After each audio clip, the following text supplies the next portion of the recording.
Hello students, welcome to hunt math. आज हमारा lecture number 1 है क्वाड्रेटिक इक्वेशन। मैंने इसकी डेफिनेशंस पहले से लिख के रख ली हैं ताकि हमारे पास टाइम बच जाए और ज़्यादा काम हम कर सकें।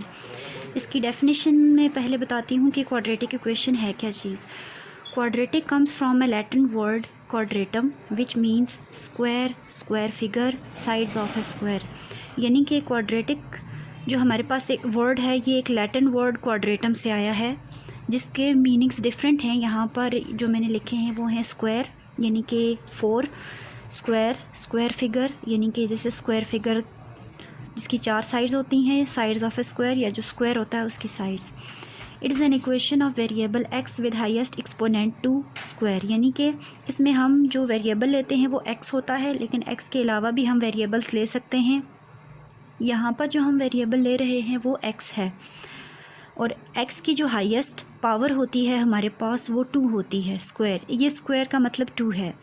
This equation in standard form में इसको हम इस तरह से लिखते हैं ax² + bx + c = 0। इसमें a 0 नहीं होना चाहिए, क्योंकि a अगर 0 होगा तो ये इक्वेशन फिर क्वाड्रेटिक नहीं रहेगी। आगे वो क्या बनेगी मैं अभी आपको नीचे बताऊंगी। इसमें a, b और c जो है वो नॉन वैल्यूज़ हैं, यानी कि 1 2 3 कोई भी नंबर्स हो सकते हैं a b c, जबकि x वेरिएबल है जिसकी हम आगे रूट्स फाइंड करते हैं। यहाँ पर मैं इसकी आपको, जैसे मैंने अभी कहा कि अगर यहाँ a हमारे पास 0 हो जाए तो क्या होगा। अगर हम सपोज़ कि हम अगर a को यहाँ पर 0 के इक्वल लेते हैं तो क्या होगा। a अगर हम 0 के इक्वल लेते हैं तो यहाँ पर हमारे पास क्या होगा, a/0 × x² + bx + c = 0। अब यहाँ क्या होगा, ये टर्म 0 हो जाएगी। ये जो टर्म है x² वाली, यानी जिसमें पावर 2 है, जो क्वाड्रेटिक बनाती है, वो 0 हो जाएगी, + bx + c = 0। अब यहाँ पर देखिए वेरिएबल x है, और x की जो इस इक्वेशन में हाईएस्ट पावर है वो 1 है। यानी कि अब जब इन केस कि अगर a 0 हो तो ये इक्वेशन क्वाड्रेटिक नहीं रहेगी बल्कि लीनियर बन जाएगी। इसलिए क्वाड्रेटिक होने के लिए ये लाजमी कंडीशन है कि a को 0 नहीं होना चाहिए।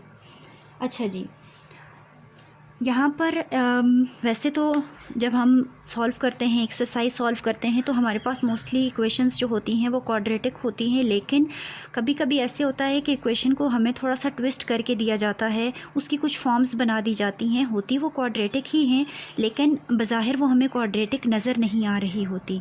फॉर एग्ज़ाम्पल, जिसकी मैं आपको यहाँ पर कुछ फॉर्म्स ऐसे मैं लिखवा दूँ कि हम लेट करें कि ये जो हमारे पास, इसको हम इक्वेशन 1 कह देते हैं।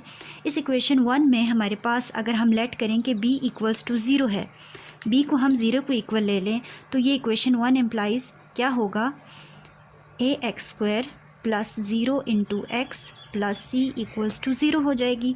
यानी कि यहाँ पर ये टर्म जो सेंट्रल टर्म है ये हमारे पास 0 हो जाएगी, और बचेगा ax² + c = 0। अब यहाँ पर देखिए इस तरह की जो इक्वेशन अगर हमारे पास एक्सरसाइज में आए तो उसे प्योर क्वाड्रेटिक इक्वेशन कहते हैं। क्या कहते हैं इसको, प्योर क्वाड्रेटिक इक्वेशन। इस फॉर्म में जो हमारे पास इक्वेशन आती है उसको प्योर क्वाड्रेटिक इक्वेशन कहते हैं। अच्छा, इसके अलावा कुछ होती हैं quadratic equation in disguise. Quadratic equation in disguise क्या होती हैं, मैं यहाँ पर लिख देती हूँ।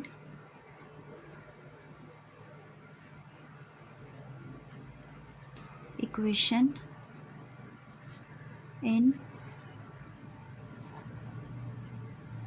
अब क्वाड्रेटिक इक्वेशन इन डिस्गाइज का क्या मीनिंग है। डिस्गाइज का मतलब होता है छुपी हुई, यानी कि ऐसी इक्वेशन होती है जो होती तो क्वाड्रेटिक ही है, लेकिन वो बज़ाहिर हमें क्वाड्रेटिक नज़र नहीं आ रही होती। फॉर एग्ज़ाम्पल, मैं इसकी आपको एक एग्ज़ाम्पल दे दूँ। जैसे हमारे पास है x × x, बल्कि ax + b = 0। अब ये देखिए, ये हमें नज़र आ रही है क्या, x into a x plus b equals to 0। अब ये हमें क्वाड्रेटिक नज़र नहीं आ रही क्योंकि इसमें यहाँ पर भी x की पावर 1 है, यहाँ पर भी x की पावर 1 है। अब जब हम इसको सॉल्व करेंगे यानी इस x को अंदर मल्टीप्लाई करेंगे तो ये बनेगा a x square plus b x equals to 0। अब ये देखिए ये हमारे पास क्वाड्रेटिक इक्वेशन बन गई है जिसमें हम यहाँ पर जो हमारे पास कांस्टेंट होता है हम उसको 0 ले सकते हैं। प्लस 0 इक्वल्स टू 0 यानी कि जो हम पीछे ले रहे थे a x square plus b x plus c equals to 0, यानी कि हमारे पास स्टैंडर्ड फॉर्म है a x square plus b x plus c equals to 0। अब यहाँ पर देखिए a x square plus b x है लेकिन प्लस सी नहीं है, तो हम यहाँ पर इसको ऐसे लिख सकते हैं कि a x square plus b x plus 0 equals to 0, यानी कि हमारे पास सी की भी टर्म आ चुकी है, सी भी एक नंबर हमारे पास आ गया है जो हमारे पास यहाँ पर 0 है, यानी कि ये भी एक क्वाड्रेटिक इक्वेशन है। अब इसकी एक और फॉर्म में आपको बता दूँ, एक और फॉर्म जैसे बन जाती है 2x की power 4 plus 7x square plus 3 equals to 0। अब देखिए ये हमारे पास बज़ाहिर हमें क्वाड्रेटिक इक्वेशन नज़र नहीं आ रही, क्यों? क्योंकि क्वाड्रेटिक इक्वेशन में हाईएस्ट पावर x की 2 होती है, यहाँ हमारे पास x की हाईएस्ट पावर 4 है। अब इस इक्वेशन में हम क्या करेंगे, सब्स्टिट्यूशन करेंगे, यानी कि हम लेट करेंगे x की पावर 2 यानी x square equals to t, कोई और वेरिएबल हम ले लेंगे, टी यू वी डब्ल्यू हम कुछ भी ले लेंगे। अब यहाँ स्क्वायरिंग ऑन बोथ साइड्स हम करें तो एक्स स्क्वायर का स्क्वायर इक्वल्स टू टी का स्क्वायर, यानी एक्स की पावर 4 हमारे पास क्या आ जाएगी, टी का स्क्वायर। अब ये सब्स्टिट्यूशन हम यहाँ पर, इसको मैं इक्वेशन 1 कह देती हूँ, ये सब्स्टिट्यूशन मैं यहाँ पर करती हूँ, पुटिंग इन 1 तो यहाँ पर क्या होगा, बल्कि यहाँ पीछे हमने 1 कहा था तो इसको मैं 2 कह देती हूँ। 2 में जब हम इसको पुट करेंगे तो क्या होगा, 2t square plus 7t plus 3 equals to 0। ये देखें अब ये हमारे पास एक क्वाड्रेटिक इक्वेशन बन गई है क्योंकि इसमें यहाँ जो वेरिएबल t है उसकी हाईएस्ट पावर 2 है, यानी कि ये हमारे पास एक क्वाड्रेटिक इक्वेशन बन चुकी है। ये थी हमारे पास quadratic equation in disguise.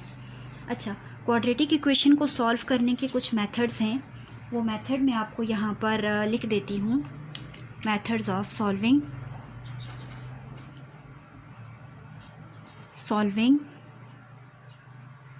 Quadratic equation. मैं इसको शॉर्ट में लिख देती हूँ, आप समझ लेना, क्योंकि हमारे पास थोड़ा टाइम का शॉर्टेज होता है, इसलिए मैं यहाँ पर क्वाड्रेटिक इक्वेशन को इन शॉर्ट QE लिख रही हूँ, quadratic equation.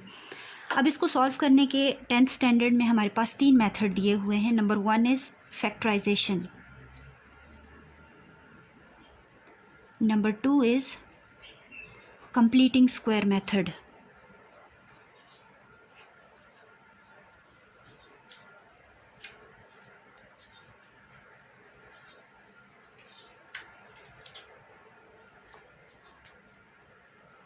And number 3 is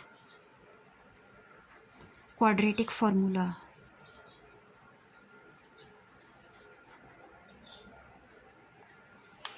यहाँ पर जो हम सबसे पहले पढ़ेंगे वो है, मैं आपको जो अभी समझाऊंगी, जो आज के लेक्चर में जो हम मेथड पढ़ेंगे वो है फैक्टराइजेशन। यहाँ पर मैंने डेफिनेशंस पहले से लिख के रखी हुई हैं। फैक्टराइजेशन का एक और नाम है, इसको फैक्टरिंग भी कहते हैं। इसे फैक्टरिंग भी कहते हैं। मैंने यहाँ पर इसकी 3 डेफिनेशंस लिखी हैं, मैं आपको बारी बारी पढ़ के बताती हूँ। Factorization is a process of breaking a number polynomial into smaller numbers or polynomials that multiply together give you original number polynomial। यानी कि फैक्टराइजेशन क्या है? फैक्टराइजेशन एक ऐसा प्रोसेस है जिसमें हम एक एक्सप्रेशन को या एक नंबर को या एक पोलिनोमियल को, पोलिनोमियल क्या है आपने 9th क्लास में 8th क्लास में पढ़ा होगा, पोलिनोमियल को या किसी नंबर को तोड़ के छोटे छोटे फैक्टर्स में डिवाइड करना, और जब हम उन छोटे फैक्टर्स को मल्टीप्लाई करें, सॉल्व करें, तो वापस में हमारे पास ओरिजिनल फॉर्म आ जाए, इसे हम फैक्टराइजेशन कहते हैं। फॉर एग्ज़ाम्पल यहाँ पर मैं आपको एक एग्ज़ाम्पल देती हूँ, जैसे 9 है, 9 एक नंबर है, 9 को मैं फैक्टर्स में डिवाइड करूँ तो ये आएगा 3 × 3, अब देखें 9 के मैंने फैक्टर बना दिए तो ये 3 × 3 आ गया। अब इन 3 × 3 को मैं दोबारा से मल्टीप्लाई टुगेदर करूं तो मेरे पास ओरिजिनल नंबर आ जाता है। इसे फैक्टराइजेशन कहते हैं। ये नंबर है इन पॉलिनोमियल फॉर्म में, इसको ऐसे लिखूंगी x² - 4 = 2, यानी कि x² - 4 के मेरे पास क्या फैक्टर्स आएंगे, x² - 4 के मेरे पास फैक्टर्स आएंगे x - 2 × x + 2। ये इसके फैक्टर्स बनेंगे x² - 4 के। 9th में आपने फैक्टराइजेशन पढ़ी थी, यहाँ पर मैं आपको फिर बता दूँगी आगे एक्सरसाइज में फैक्टराइजेशन के क्वेश्चन सॉल्व करके दिखाऊंगी कि ये किस तरह से स्प्लिट होके x² - 4 x - 2 × x + 2 बन गया। ये फैक्टराइजेशन है। इसकी एक और डेफिनेशन यहाँ लिखी गई है। Factorization consists of writing a number or polynomial as a product of several factors usually smaller of the same kind। इसका ये मतलब है, पहली बात तो उन्होंने वही की कि फैक्टराइजेशन नंबर या पोलिनोमियल्स को डिवाइड करती है इसके फैक्टर्स में, प्रोडक्ट ऑफ इट्स फैक्टर्स में, यानी कि वो जो उसके फैक्टर्स होते हैं वो आपस में मल्टीप्लाई हो रहे होते हैं, प्रोडक्ट मल्टीप्लाई। अब दूसरी बात जो यहाँ पर इन्होंने की है कि usually smaller of the same kind, यानी कि जब हम उसके फैक्टर्स बनाते हैं वो उसी की काइंड के होते हैं, उसी के जैसे होते हैं। यानी कि जैसे मैं आपको यहाँ पर एग्ज़ाम्पल दूँ तो यहाँ पर मैं एक एग्ज़ाम्पल आपको देती हूँ। सेवरल फैक्टर्स, यहाँ 2 फैक्टर्स थे, 2 भी सेवरल में आता है लेकिन इससे ज़्यादा फैक्टर्स भी बन सकते हैं। जैसे यहाँ पर मेरे पास एक क्यूबिक पोलिनोमियल है 2x³ - 3x² + x = 0। अब ये हमारे पास एक क्यूबिक पोलिनोमियल है, इसको मैं स्प्लिट करूँगी इसके फैक्टर्स में। अब कैसे स्प्लिट करूँगी मैं थोड़ा शॉर्ट कर रही हूँ, आप समझ ना आए तो आप कमेंट्स में हमें बता दीजिएगा, हम आपको एक्सप्लेन कर देंगे। x मैंने यहाँ से कॉमन लिया इस तीनों में से, तो यहाँ बना क्या 2x² - 3x + 1 = 0। ये x यहाँ आया। जब इसके हमने फैक्टराइजेशन से इसको सॉल्व किया तो इसके फैक्टर्स मेरे पास बनेंगे x - 1 एंड 2x - 1 = 0, यानी कि इसके क्या फैक्टर्स, सॉरी यहाँ =0 नहीं आएगा, यहाँ पर मेरे पास इसके ये फैक्टर्स बन गए। अच्छा, यानी कि इस इक्वेशन के हमारे पास ये फैक्टर्स, यहाँ ये 0 के इक्वल होगा, बल्कि ये 0 के इक्वल होगा, जिससे हम बाद में ज़ीरो फैक्टर प्रॉपर्टी लगा के ये सॉरी मैं थोड़ी कन्फ्यूजन हो गई थी, तो ये 0 के इक्वल होगा जिसमें हम ज़ीरो फैक्टर प्रॉपर्टी लगा के यहाँ से x के रूट्स निकालेंगे। वो खैर बात की बात है। तो मैं यहाँ आपको ये बता रही थी कि अब ये देखिए कि जब इसको इस फैक्टराइजेशन के थ्रू मैंने इसको सॉल्व किया है, इस 2x³ - 3x² + x को मैंने सॉल्व किया है, तो इसके फैक्टर्स ये बने हैं। अब ये देखिए आप, सिमिलर काइंड है, सेम काइंड है, यहाँ भी x था, यहाँ भी वेरिएबल x ही है, यानी कि सेम काइंड है। ये नहीं होगा कि हम इक्वेशन को अगर x में हम वेरिएबल लिख रहे हैं तो जब हम उसके रूट्स निकालेंगे या सोल्यूशन निकालेंगे, सोल्यूशन सेट निकालेंगे, तो उसमें यहाँ t होगा या u होगा, ऐसे नहीं होगा, बल्कि सेम काइंड रहेगी फैक्टर्स में भी।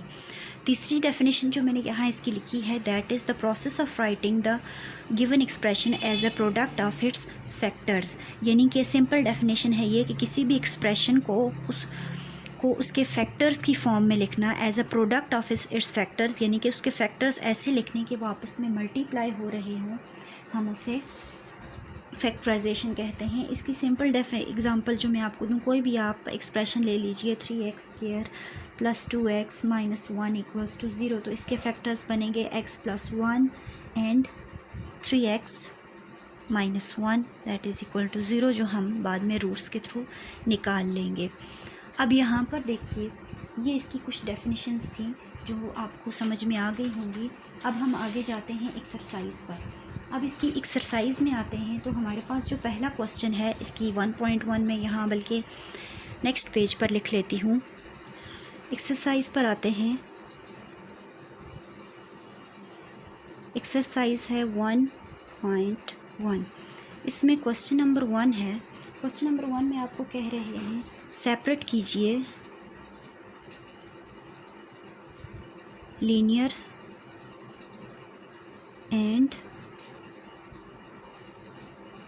Quadratic equation.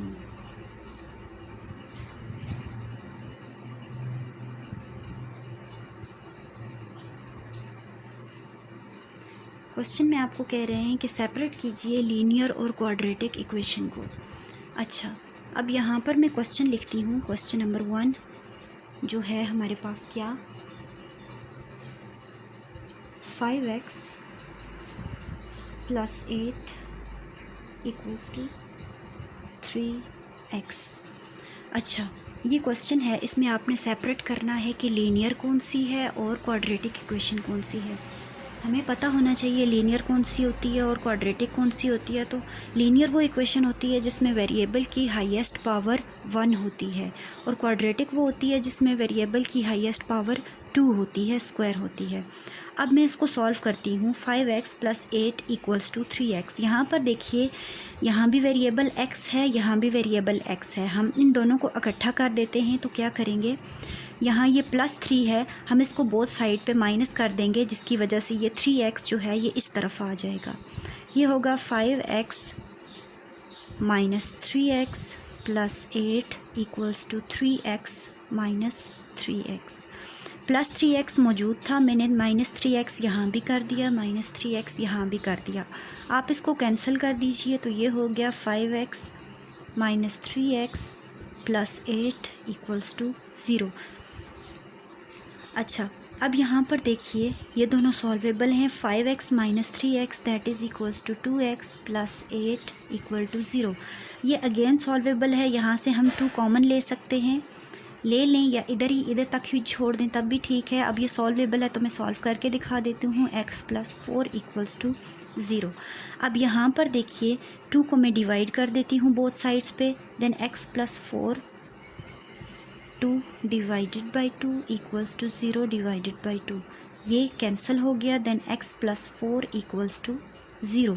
0 के साथ जो भी नंबर डिवाइड होगा तो 0 आंसर आएगा। अब ये देखिए, ये हमारे पास फाइनल इक्वेशन बन गई है जो मज़ीद सॉल्व नहीं हो सकती। अब यहाँ हम देखते हैं कि x जो वेरिएबल है उसकी हाईएस्ट पावर क्या है। यहाँ x जो वेरिएबल है उसकी हाईएस्ट पावर 1 है, और 1 जिस इक्वेशन में वेरिएबल की हाईएस्ट पावर 1 होती है वो लीनियर इक्वेशन होती है। यानी कि ये कौन सी इक्वेशन है हमारे पास, ये लीनियर इक्वेशन है। यहाँ हमने लिख दिया। अब हमारे पास इसका सेकंड पार्ट है। सेकंड पार्ट में जो हमें क्वेश्चन दिया गया है वो क्या है, x + 3 / 4x² + 1 + 2/x = 5। अब हमारे पास अगला जो क्वेश्चन है वो ये है। अब यहाँ देखिए, यहाँ हमारे पास फ्रैक्शन आ गई हुई है, यानी डिवाइड में डिनोमिनेटर आ गया हुआ है। इसे हम पहले क्या करेंगे, यहाँ से डिनोमिनेटर को हटाएंगे। तो डिनोमिनेटर को कैसे हटाएंगे, यहाँ मैं रेड पेंसिल से मार्क कर देती हूँ कि हम डिनोमिनेटर्स का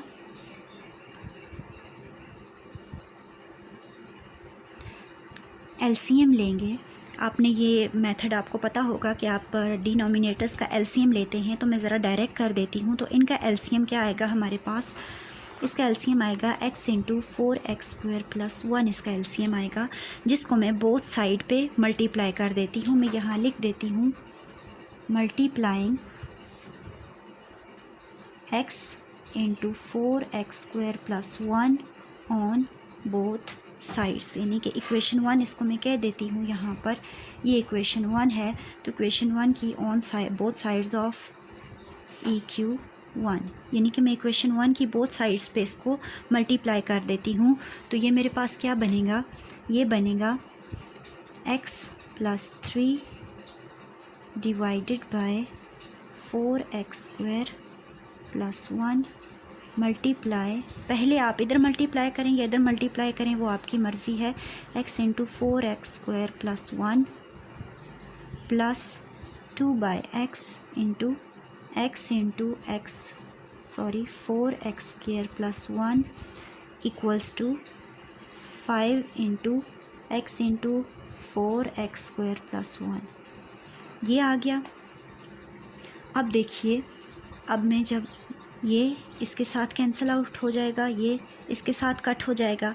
अब बाकी जो एक्सप्रेशन बचती है वो हमारे पास क्या बचती है, वो आ जाती है x + 3 इंटू एक्स। एक्स अब यहाँ लिखिए, स्टार्ट में लिखिए या वहाँ लिखिए, उससे फ़र्क नहीं पड़ता, क्योंकि 2 × 2 इस तरफ लिखो उस तरफ लिखो आंसर सेम ही आएगा, उससे कोई फ़र्क नहीं पड़ता है। Plus 2 into 4x² + 1 = 5x into 4x² + 1। अच्छा, इस क्वेश्चन में आपने सिर्फ सेपरेट करना था, तो हम इसको क्या करेंगे, इसकी स्टैंडर्ड फॉर्म बनाएंगे। तो यहाँ अब x को अंदर मल्टीप्लाई कर देते हैं, x² + 3x + 2 4s are 8x² + 2 1s are 2 = 5 4s are 20, 5 4s are हो गया 20 x into x² is x³ plus 5x 1s are 5x। अब ये इक्वेशन है हमारे पास, इसमें हम इसको सॉल्व करेंगे। सेम वेरिएबल्स को पहले हम इकट्ठा कर लेते हैं, x² + 8x² + 3x + 2 = 20x³ + 5x। 8 and 1 9x² + 3x + 2 = 20x³ + 5x। अब इसको क्या करेंगे हम, यहाँ इक्वल की इस तरफ है ये, हम इसको इक्वल की इस तरफ लेकर आएंगे। वैसे तो शॉर्टकट में हम कहते हैं कि हम इसको उठा के इक्वल की इस तरफ लेकर आ रहे हैं, लेकिन मेथड होता है ये कि हम इस +20x³ है तो हम इसको बोथ साइड पे -20x³ करेंगे और -5x करेंगे।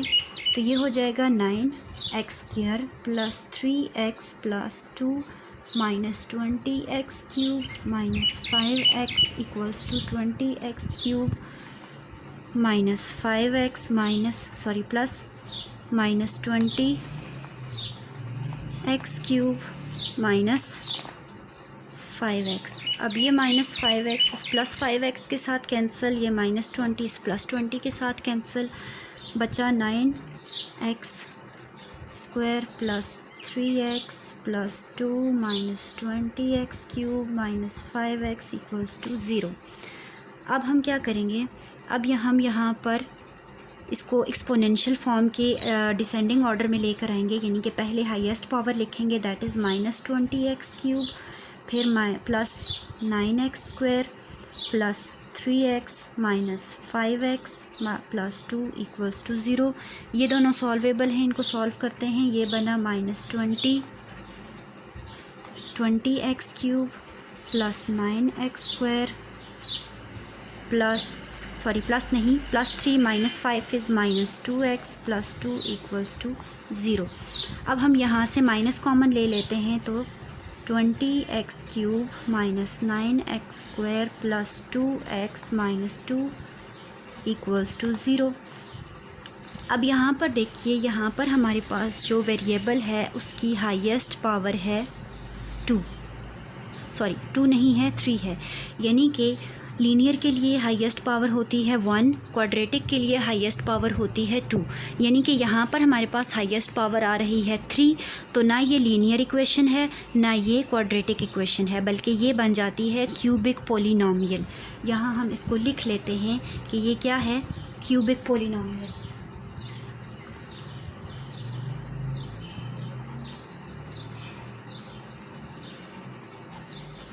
अच्छा जी, नेक्स्ट क्वेश्चन जो हमारे पास है क्वेश्चन नंबर 3, टाइम शॉर्ट है, ये लास्ट क्वेश्चन होगा, उसके बाद मैं आपको अगला क्वेश्चन करवाऊँगी। अगला क्वेश्चन है इसका x² + 8px + p² = 0। अब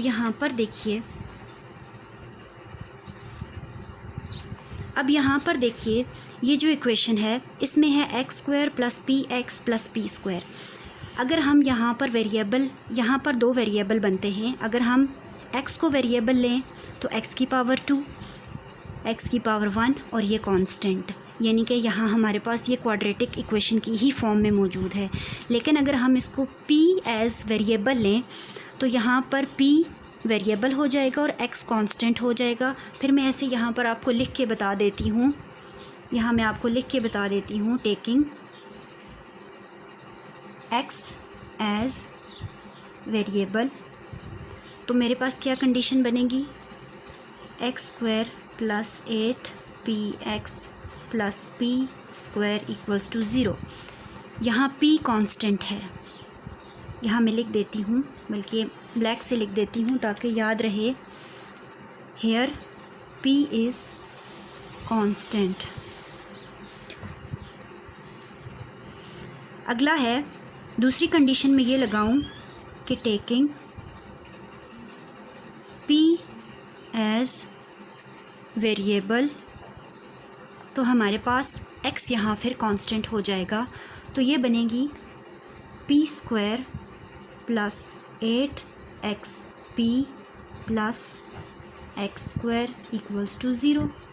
तो यहाँ पर क्या होगा, यहाँ पर हमारे पास हेयर x इज़ कांस्टेंट, यानी कि ये देखें x वेरिएबल है तो x की पावर 2, x की पावर 1, देन कांस्टेंट, जो हमारे पास स्टैंडर्ड फॉर्म में थी कि ax² + bx + c, ये वो c कांस्टेंट है।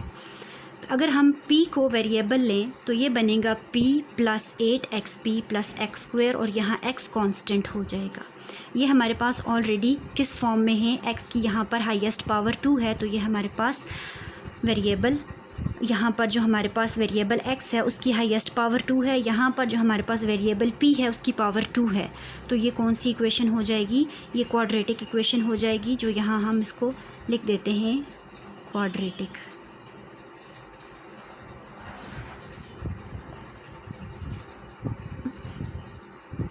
नेक्स्ट क्वेश्चन है, हमने फैक्टराइज, इसमें तो पिछले क्वेश्चन में हमने सिर्फ लीनियर और बताना था कौन सी लीनियर है, कौन सी क्वाड्रेटिक है, या कौन सी उसके अलावा कोई आती है। अगला क्वेश्चन है हमारे पास क्वेश्चन नंबर 2, जिसमें चलें टाइम शॉर्ट है, आज के हम लेक्चर को यहीं ख़त्म कर लेते हैं। अगला आपको मैं इंशाल्लाह अगली वीडियो में करवा दूँगी। तो हमारे चैनल को सब्सक्राइब कीजिए, लाइक कीजिए, कमेंट्स में बताइए क्या अच्छा लगा क्या बुरा लगा। मिलते हैं नेक्स्ट वीडियो में नेक्स्ट लेक्चर के साथ।